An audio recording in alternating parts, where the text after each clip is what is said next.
On parle forcément du mariage gay pour ouvrir cette édition avec ces photos parues dans la presse et qui font beaucoup parler depuis hier. Alors, c'était lors, vous allez le voir, de la manifestation parisienne des opposants au projet. Derrière cette banderole, Gilbert Collard, le député du Rassemblement Bleu Marine, et à ses côtés, de nombreux élus yvelinois, Alain Gournac, sénateur UMP, Christine Boutin, conseillère générale et présidente du Parti chrétien-démocrate, Jean-Frédéric Poisson, député de cette même formation, ou encore François Demazière, député d'Hiver Droite, maire de Versailles. Un peu plus loin, on retrouvait également Henri Guénaud, député UMP. UMP et Front National scandant les mêmes slogans. Jean-François Copé est intervenu en précisant qu'il n'accepterait aucune collusion avec l'extrême droite. Il parle d'un simple voisinage malheureux. Toujours concernant les Yvelines, ce rassemblement, la veille de cette grande manifestation à Paris, c'était à La Verrière, dans une ville très ancrée à gauche, l'une des dernières détenues par le Parti communiste français. Un collectif qui se dit apolitique a tenu à mobiliser les citoyens. Un reportage de Julie Rochat-Soares et d'Élodie Moine. 1, 2, 3, vive les enfants! Vive les enfants! Et vive la famille!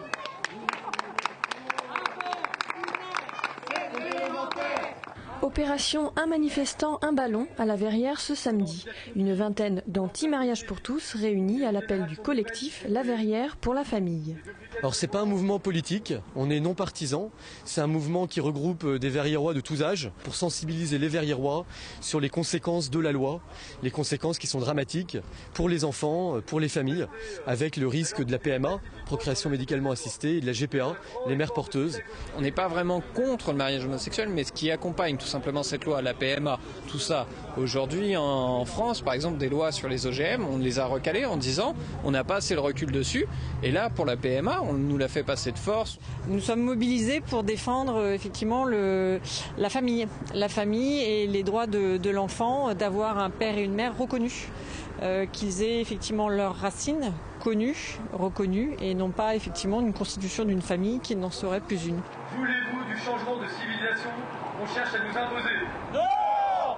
Ce rassemblement d'une demi-heure était le préambule de la manifestation parisienne du lendemain contre le mariage pour tous. L'occasion de répéter leur slogan. Au nom de la loi, on n'en veut pas, on veut du boulot, pas du mariage homo. Les anti-mariages pour tous précisent qu'ils ne lâcheront rien, pour reprendre leurs termes, et pensent même à un recours constitutionnel si la loi est votée solennellement mardi à l'Assemblée nationale.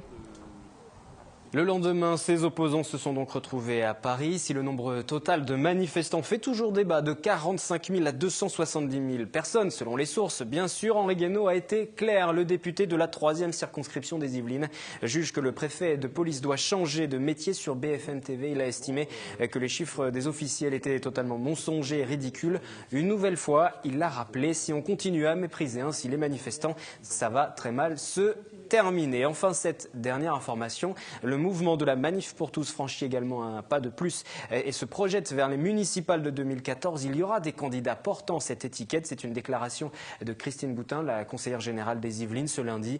Des candidats qui se présenteront dans les villes dont les élus n'ont pas joué le jeu, selon des propos de Frigide Barjot, l'autre chef de file des opposants.